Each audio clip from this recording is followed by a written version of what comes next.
नहीं, देखिए, क्योंकि नियम होने चाहिए। संविधान के अनुसार जब नियम प्रक्रिया होगी तो किसी को कोई दिक्कत नहीं आएगी। और उस नियम प्रक्रिया के अंदर जो वक्फ बिल आया है, क्योंकि कई प्रकार के डिस्प्यूटेड इसके अंदर थे, अब वक्फ बिल आने के बाद वो कोई डिस्प्यूट नहीं रहेगा, सारे डिस्प्यूट ठीक होंगे। नहीं, SYL का मुद्दा कोई दबा हुआ नहीं है, और वो तो हमारे सभी जो दल हैं, सभी दलों का वो साझा मुद्दा है और उसके अंदर हम लगे हुए हैं, मजबूती से लगे हुए हैं। माननीय सुप्रीम कोर्ट का फैसला जो आया है उसके ऊपर हमने उसको अवगत भी कराया है, और जैसा भी निर्णय उसके अंदर आगे होगा, क्योंकि हमने कहा है कि SYL का जो पानी है वो मिलना चाहिए, और पंजाब के जो बड़ा भाई के नाते है, क्योंकि हमें उस पानी की आवश्यकता है, जितना उनके पास पानी है वो अवश्य हमें देंगे, ऐसा हमें पूर्ण विश्वास है। नहीं, एक बार उनको ये कहना कि आप लोग अपने समय के अंदर, ये 2012 की बात कर रहा हूँ मैं, जो विपक्षी लोग कह रहे हैं, उनको ये पूछना 2012 में क्या भाव थे बिजली के यूनिट के, और आज 2025 उससे कम मिलेंगे, आप काउंट कर लेना। हमने पूरी तैयारी की हुई है, चाहे बारदाने को लेकर के है, चाहे उठान को लेकर के है, और हमने ये भी कहा है कि 48 घंटे के अंदर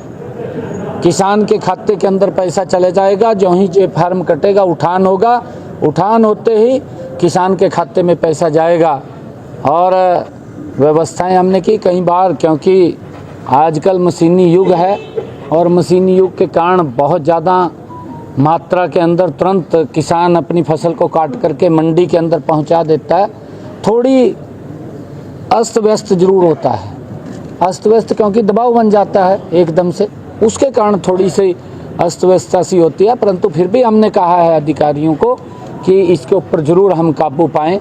और किसानों से भी अपील है, क्योंकि ये सीज़न ये लगभग 2-2.5 महीने चलता था, और अब ये 10-15 दिन का रह गया। कहाँ 2.5 महीने का सीज़न और कहाँ 10 दिन का सीज़न, व्यवस्था तो बिगड़ती है ना। तो उसके अंदर धैर्य से हमारे किसान भाई भी काम लें, और सरकार बिल्कुल किसानों के साथ मजबूती से खड़ी है, कोई दिक्कत परेशानी नहीं। ऐसा नहीं, मिसमैच कैसे हो गया?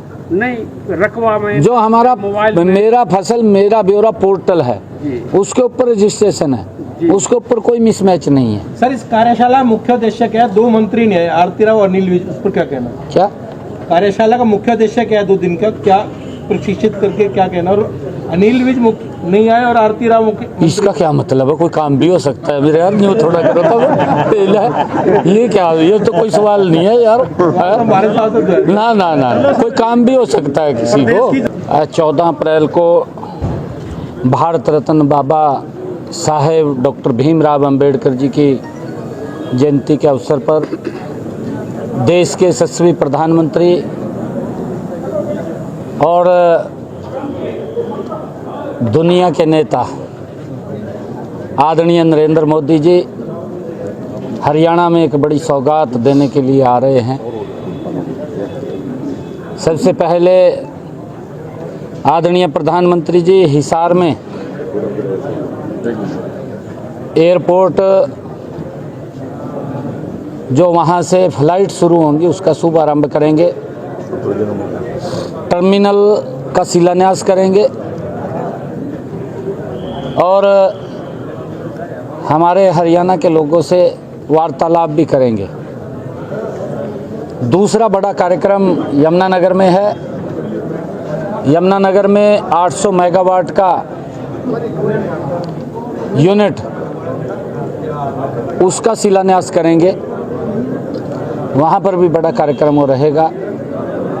डॉक्टर भीमराव अंबेडकर जी की जयंती के अवसर पर हमारे हरियाणा को 2 बड़ी सौगातें आदरणीय प्रधानमंत्री जी देने के लिए आ रहे हैं, और हम हरियाणा के लोग देश के यशस्वी प्रधानमंत्री आदरणीय नरेंद्र मोदी जी का दिल खोल करके स्वागत करेंगे।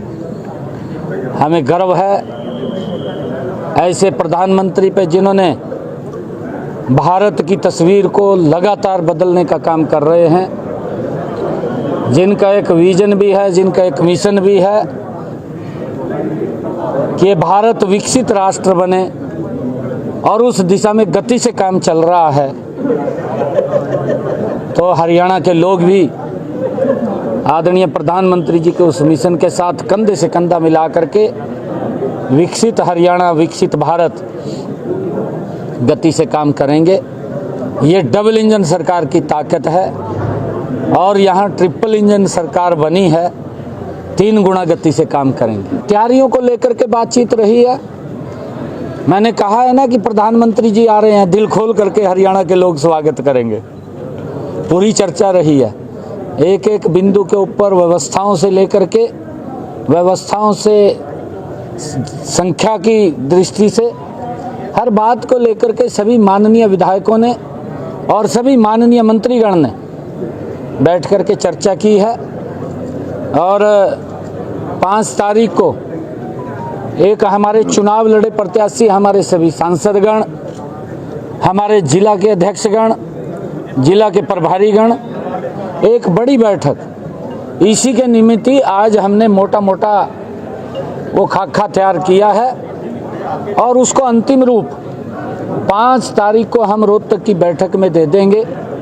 उस बैठक के अंदर हमने ये निर्णय किया कि वहाँ पर हमारे सभी माननीय जिला के अध्यक्ष, सभी हमारे जिलों के प्रभारी, सभी हमारे मेयर, सभी हमारे जिला परिषद के चेयरमैन, और सभी हमारे विधायक और मंत्रीगण, सभी हमारे सांसदगण, सभी हमारे चुनाव लड़े प्रत्याशीगण, सब लोग आएंगे और आदरणीय प्रधानमंत्री जी का जोरदार स्वागत, क्योंकि हमारे हरियाणा के लिए बड़े गर्व की बात है कि हमें पहला एयरपोर्ट मिला है, और ये आदरणीय प्रधानमंत्री जी के कर कमलों द्वारा मिला है। इन्हीं 10 वर्षों के अंदर आदरणीय प्रधानमंत्री जी ने दिया है।